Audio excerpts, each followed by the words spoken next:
Hello everyone and welcome to our next Hiragana lesson. Moving forward, we are going to be learning about K-Hiragana and their subset G-Hiragana. More on those later.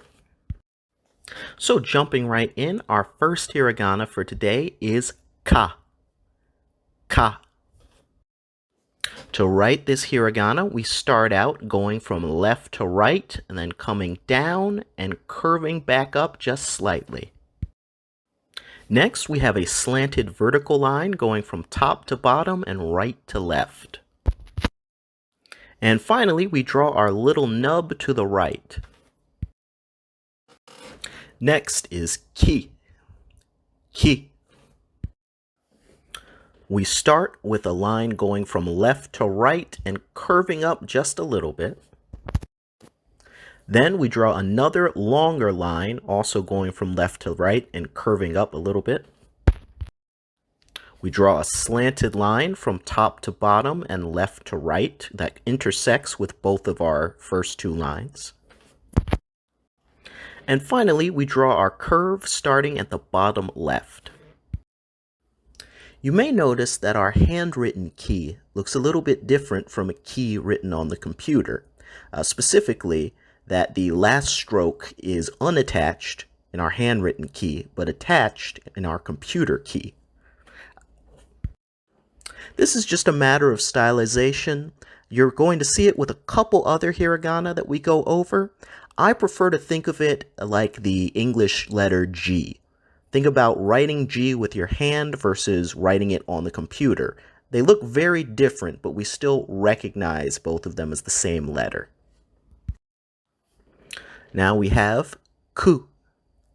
Ku.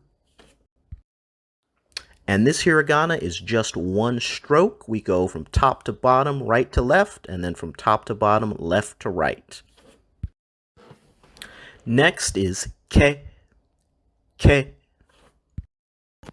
For our first stroke, we have a curved vertical line going from top to bottom and then curling back up just slightly. Then to the right of that, we have a short horizontal line going from left to right. And then another curved vertical line going from top to bottom and intersecting with our horizontal line. Our last K hiragana is ko. Ko. We start off going from left to right and then curving under just slightly. And then underneath that first line, we have a curved line, again going from left to right. That's a little bit longer. So that's it for our K hiragana, but I mentioned at the beginning of this video that we'd be looking at G hiragana as well. Well, to learn about those, we first have to learn about something called diacritic marks. Simply put, diacritic marks are little marks that go to the upper right of certain hiragana that slightly change the pronunciation of those hiragana. There are two types of diacritic marks in Japanese. First, there are dakuten, also called nigori. They basically look like quotation marks. Then there's the handakuten, or maru. It is just a little circle. In fact, the word maru means circle. Our G hiragana are formed by placing dakuten, or nigori, to the upper right of K hiragana, and I'll show you just what I mean. So for our first G hiragana, we have ga. And you can see this is just ka with our dakuten or nigori diacritical to the upper right of it. So one more time, that is ga. Next up we have gi. And once again, this is just ki with our dakuten at the upper right. Gi. And gu. And this is just ku with our dakuten at the upper right. And I think you're seeing a pattern by now, so I'm going to stop repeating that. Gu. Next is ge. Ge. And our last G hiragana is go. Go. So now that we've learned our hiragana for today, we are going to do some more spelling practice. Now we are going to be incorporating both the hiragana we've learned today and the hiragana we learned in our previous lesson. Feel free to pause and go over this information again if you need to. And let's begin. Our first word is kagi, which means key.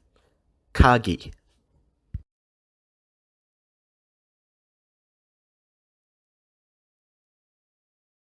And we spell this word with ka and gi. Ka-gi. Kagi. Next is ego, which means English. Ego.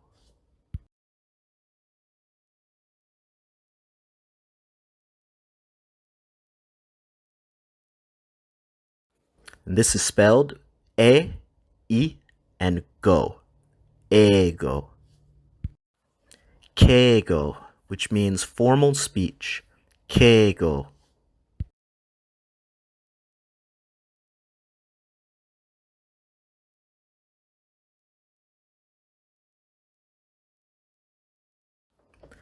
Ke, I, and go.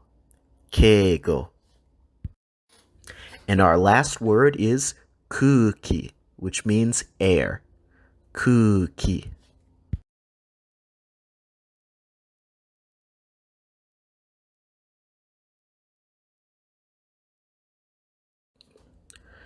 Ku, u, and ki. Kuki.